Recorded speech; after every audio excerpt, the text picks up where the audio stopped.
اعوذ باللہ من الشیطان الرجیم بسم اللہ الرحمن الرحیم۔ ناظرین، ہدایت ٹی وی اسلام آباد سینٹر سے میں ہوں آپ کا میزبان اختر عباس امینی، اور آپ دیکھ رہے ہیں رمضان ٹرانسمیشن۔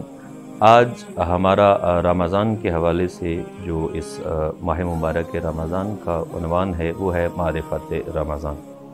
آج اس پہلے پروگرام میں ہم جانیں گے کہ ماہ مبارک رمضان کے استقبال کے حوالے سے ہمیں اپنی کیا تیاری رکھنی چاہیے، اور پروردگار کے اس تحفے کو کیسے ایکسیپٹ کرنا چاہیے اور اس کو اپنی روحوں تک کیسے اتارنا چاہیے۔ اس حوالے سے ہمارے ساتھ اسٹوڈیو میں موجود ہیں بہت ہی اعلیٰ قدر فاضل شخصیت جناب حجت الاسلام والمسلمین وائس پرنسپل آف مدرسہ زینبیہ راولپنڈی قبلہ مولانا غلام قاسم جعفری صاحب، تو ان کی خدمت میں سلام ہدیہ ہے۔ آئیے قبلہ سے پوچھتے ہیں کہ ماہ مبارک رمضان کے حوالے سے ہمیں کیا تیاریاں کرنی چاہیے اور اس کا استقبال کیسے کرنا چاہیے، تاکہ ہم اس سے استقبال کے حوالے سے ظاہر ہے جیسا استقبال ہوگا ویسے ہی ہم اس سے مستفید ہو سکیں گے۔ تو قبلہ ماہ مبارک رمضان کی آمد ہے، تو الحمدللہ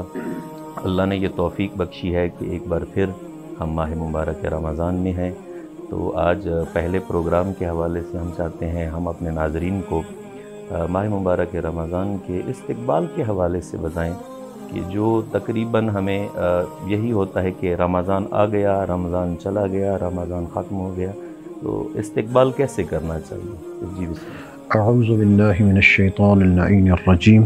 بسم اللہ الرحمن الرحیم، الحمد للہ رب العالمین،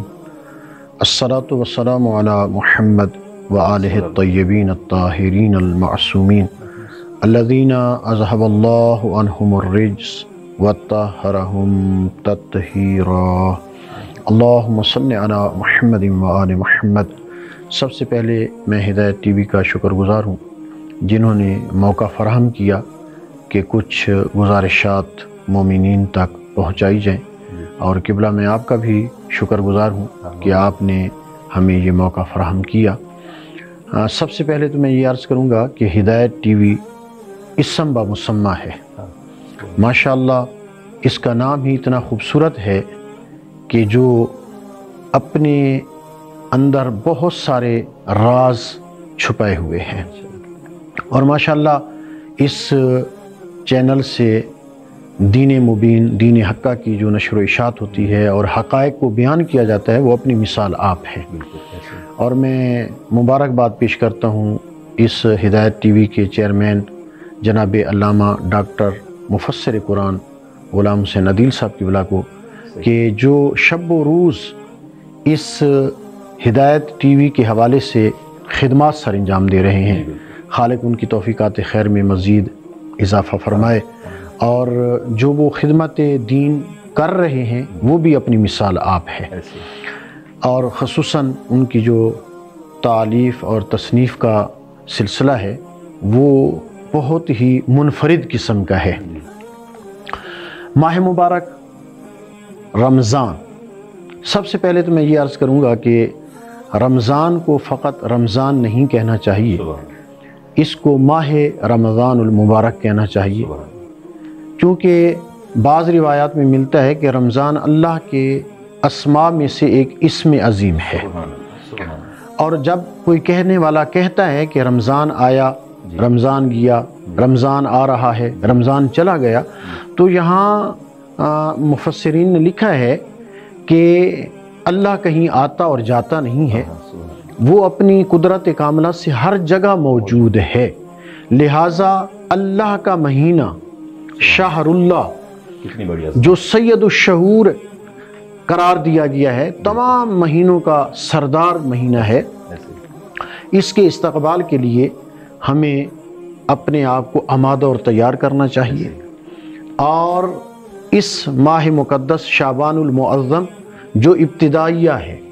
اس میں روزوں کی سعادت حاصل بہت سارے مومنین کر چکے ہیں، چند روز باقی ہیں، ایک یا دو۔ میں تو یہ عرض کروں گا کہ کل ہی سے وہ روزے کا آغاز کر دیں، اور تاکہ ہم اپنے آپ کو آمادہ کر سکیں ماہ مقدس رمضان المبارک کے لیے اور اس کی سعادتیں اور اس کی عظمتیں اور اس کے فیوض اور اس کے برکات کو ہم حاصل کر سکیں. جیسا کہ صحیفہ سجادیہ جو زبور آل محمد ہے، جو انجیل آل محمد ہے، بہت عظیم کتاب ہے جس میں سید الساجدین امام زین العابدین علیہ السلام نے استقبال ماہ مبارک کے حوالے سے دعائیہ کلمات فرمائے، اور اس میں سے جو ایک عظیم جملہ ہے، میرے مولا ارشاد فرماتے ہیں کہ پروردگارا اس ماہ مقدس کی فضیلتوں کو مجھ پر الہام فرما، مجھ پر اتار دے، تاکہ میں اس کے فیوض و برکات سے زیادہ استفادہ کر سکوں. مولا امام سجاد علیہ السلام نے جو سید الساجدین ہیں، زین العابدین ہیں، جنہوں نے دعائیہ انداز میں، مناجات کے انداز میں ایک دین مبین کا ایک عظیم کارنامہ سر انجام دیا ہے اور دنیا کو ورطہ حیرت میں ڈال دیا ہے کہ تبلیغ دین دعا اور مناجات کے ذریعے بھی ہوتی ہے، اور اللہ کی بارگاہ میں حاضر ہونے کا جو انداز بتلایا ہے وہ اپنی مثال آپ ہے. امام سید الساجدین علی بن الحسین علیہ السلام ارواحنا لہ الفدا نے اس عظیم دعائیہ سلسلوں میں جو استقبال ماہ رمضان کی دعا ارشاد فرمائی ہے، وہ اپنے اندر بہت سارے فیوض و برکات لیے ہوئے ہیں. ہمارے مومنین کو چاہیے، امت واحدہ کو چاہیے کہ وہ ان دعا و مناجات کی طرف متوجہ ہوں تاکہ وہ استقبال ماہ رمضان المبارک کا حق ادا کر سکے. اور اس ماہ مقدس کا جو ہی چاند نظر آئے، استقبال ماہ مبارک کے لیے مومن کا دل تڑپ رہا ہوتا ہے، یعنی ایک تشنگی ہوتی ہے، پیاس ہوتی ہے، وہ ماہ مبارک کا شدت سے انتظار کر رہا ہوتا ہے. اور بعض لوگ ایسے ہوتے ہیں جن کو توفیق حاصل نہیں ہوتی اور وہ یہ گراں سمجھتے ہیں کہ ماہ مبارک کیوں آ رہا ہے، پھر سے ماہ مبارک آ رہا ہے، وہ اپنے اوپر ایک بوجھ سمجھتے ہیں. جبکہ صاحبان ایمان، صاحبان معرفت وہ قلب اور جان سے اس شدت سے اس ماہ مقدس کا انتظار کرتے ہیں اور منتظر ہوتے ہیں کہ یہ ماہ مقدس شروع ہو. اور امام نے اسی حوالے سے وہ دعا ارشاد فرمائی استقبال رمضان مبارک. کیونکہ وقت کے دامن میں گنجائش نہیں ہے کہ میں اس کو مزید واضح کروں، بس اتنا متوجہ کروں گا کہ مومنین اس دعا کو ضرور پڑھیں، اس کی تفاسیر کو پڑھیں. اور جناب ڈاکٹر علامہ غلام حسین عدیل صاحب نے اس کی بڑی وضاحت کی ہے. آپ دیکھیں کہ 46 دعائیں جو ہیں وہ 4 جلدوں میں آ چکی ہیں اور اس میں بہت زیادہ وضاحت ہے. یعنی زبور آل محمد، صحیفہ عبودیت، صحیفہ سجادیہ کی جو شرح ہے وہ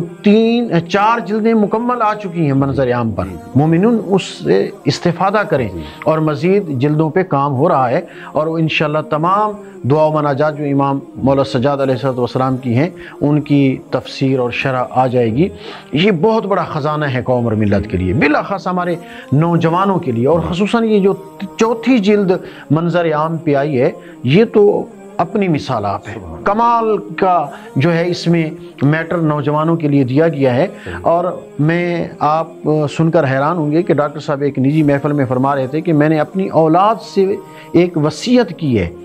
کہ اگر آپ دوسری کتابیں نہ پڑھ سکیں تو یہ 4تھی جلد حتماً پڑھیں. یہ اتنی کمال کی جلد ہے اور اس میں بہت زیادہ جو ہے وہ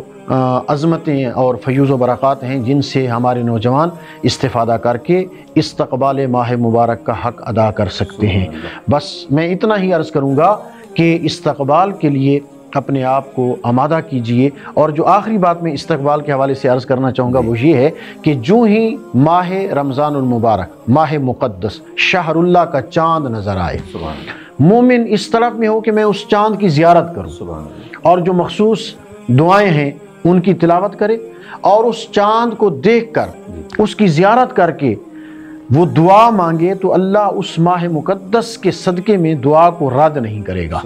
اس کی حاجات پوری ہوں گی، پریشانیاں دور ہوں گی، اور اس کی تمام جو زندگی کی خواہشیں اور تمنائیں ہیں اس ماہ مقدس کے صدقے میں انشاءاللہ پوری ہوں گی.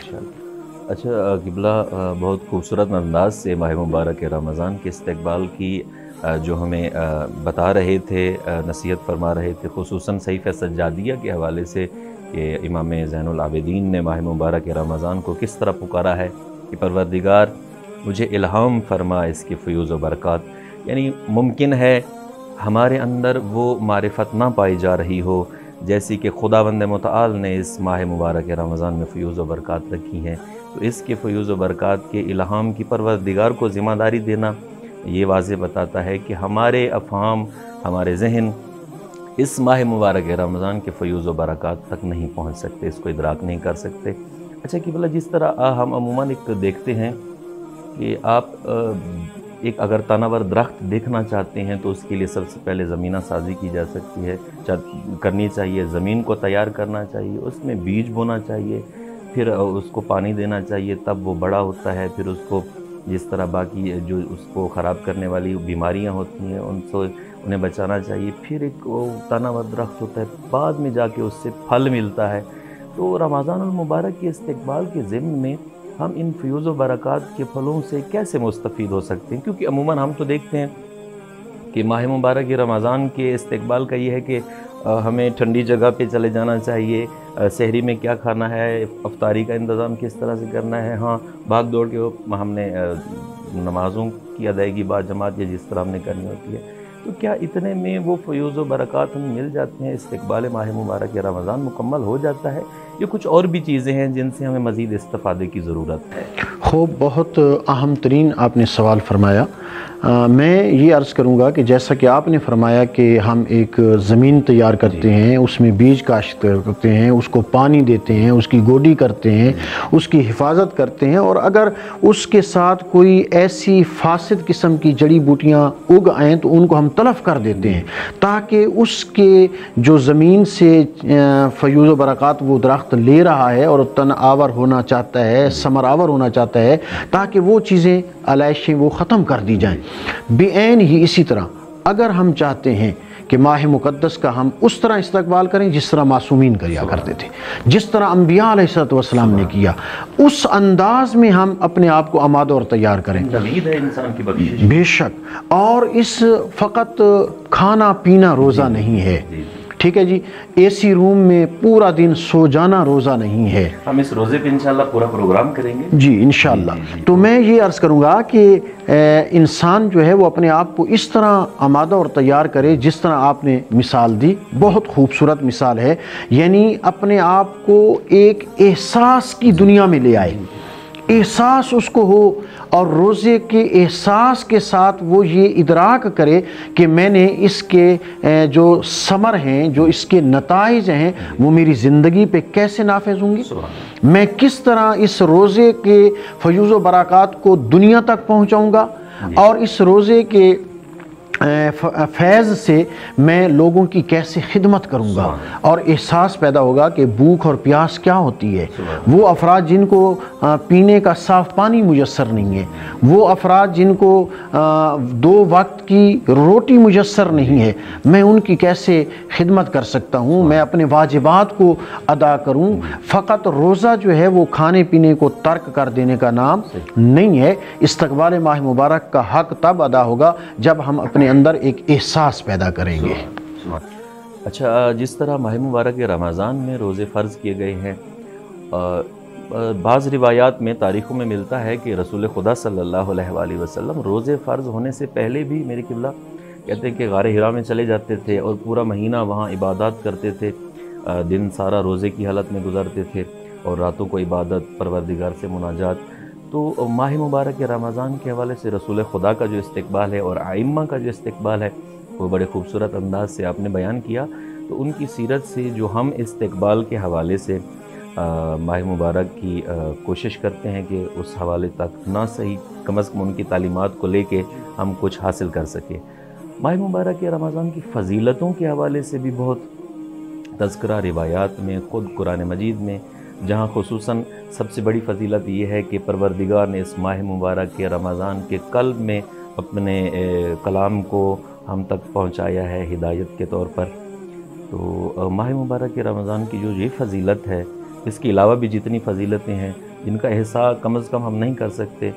تو اس فضیلت کے حوالے سے ہمارے ناظرین کو کچھ بتائیں۔ ماشاءاللہ ماہ رمضان المبارک کی جو فضیلت ہے وہ ہم کیا بیان کر سکتے ہیں، جس کی فضیلت اور عظمت کے لیے اللہ نے قرآن میں خود ارشاد فرمایا شہر رمضان الذی انزل فیہ القرآن، جس میں ہدایت نازل کی گئی ہے، قرآن کو نازل کیا گیا ہے، اور عظیم معجزہ ہے جو ماہ مبارک رمضان المبارک میں نازل کیا گیا۔ اور اس کی فضیلت اور عظمت آپ دیکھیں کہ فرمایا کہ یہ جو روزہ دار سانس لے رہا ہے، یہ سانس لینا اس کی تسبیح شمار ہوتا ہے۔ اب آپ دیکھیے کہ سانس لینا ایک ضرورت زندگی ہے، اگر سانس بند ہو جائے تو انسان کی زندگی ختم ہو جاتی ہے، یعنی یہ غیر اختیاری چیز ہے انسان کے پاس۔ خطبہ شعبانیہ میں جی خطبہ شعبانیہ میں اس کی بڑی وضاحت کی گئی ہے، یعنی غیر اختیاری چیز ہے۔ اگر اس کو وہ کہے کہ میں سانس نہیں لینا چاہتا تو یہ ممکن ہی نہیں ہے، اس کے امکان میں نہیں ہے کہ اس سانس لینے کو ترک، وہ چیز جو غیر اختیاری ہے اس ماہ مقدس میں اس کو تسبیح قرار دے دیا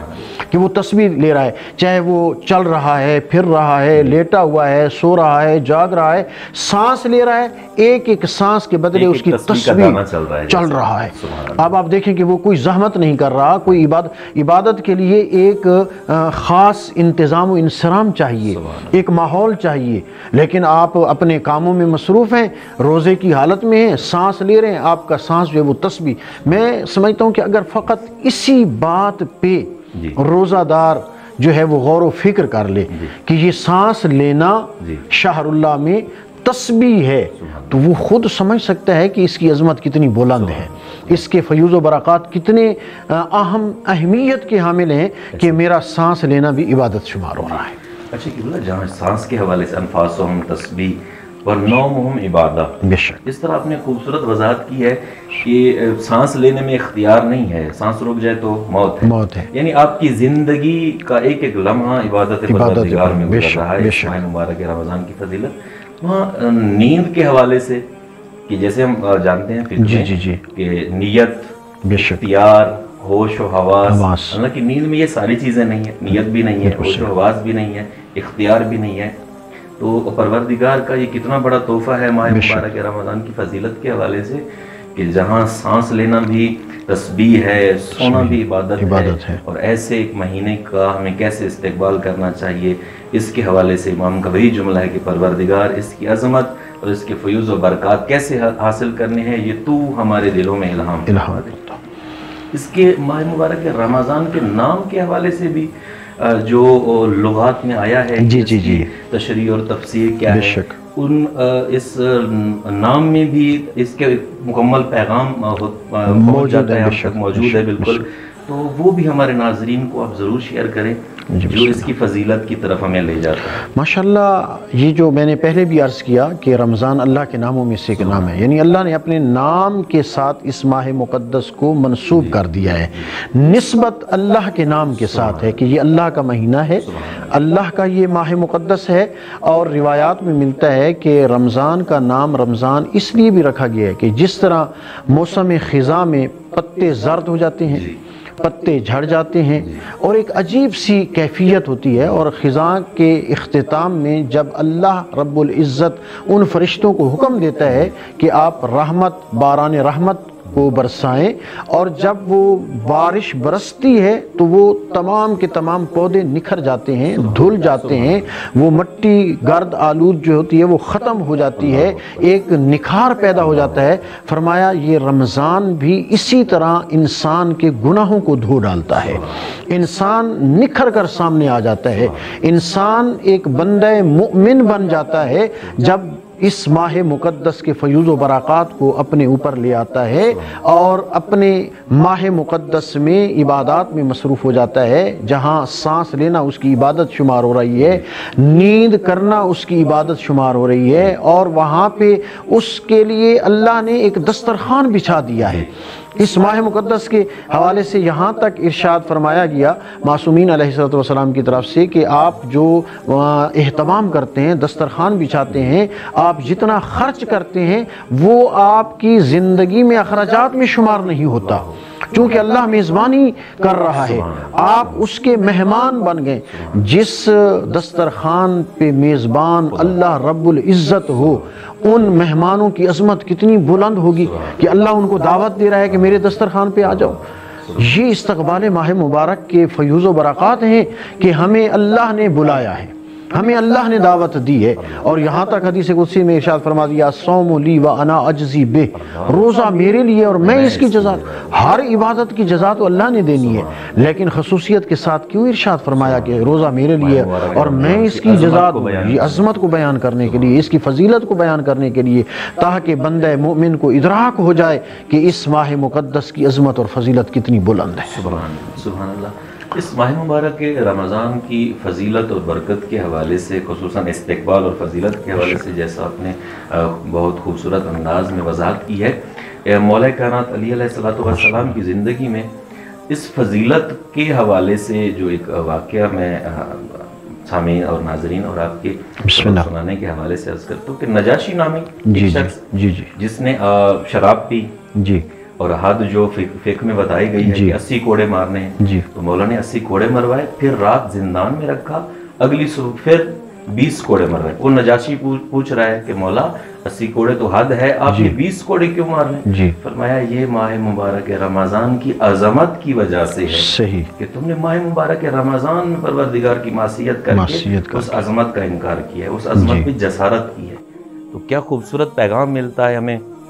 محمد اہل بیت محمد کی سیرت سے کہ ماہ مبارک رمضان میں ہمیں کس طرح زندگی گزارنی چاہیے اور کس طرح ہمیں ماہ مبارک رمضان کا استقبال کرنا چاہیے، کیسے وہ فضیلتیں سمیٹنی چاہیے۔ تو ناظرین، اسی پیغام تک ہم نہیں انشاءاللہ محدود رہیں گے، قبلہ صاحب کو انشاءاللہ اگلے دن بھی ہم زحمت دیں گے تاکہ مزید آپ اس ماہ مبارک رمضان کے حوالے سے بہترین پیغام سن سکیں، آپ تک پہنچایا جا سکے۔ دعا ہے پروردگار محمد اہل بیت محمد کی عزت و عظمت کا صدقہ ہم سب کو ماہ مبارک رمضان کے استقبال کی توفیق عطا فرمائے اور ماہ مبارک رمضان کی فضیلتوں کو سمیٹنے کی توفیق عطا فرمائے۔ انہی دعاؤں کے ساتھ مجھے اجازت دیجیے۔ اللہ حافظ۔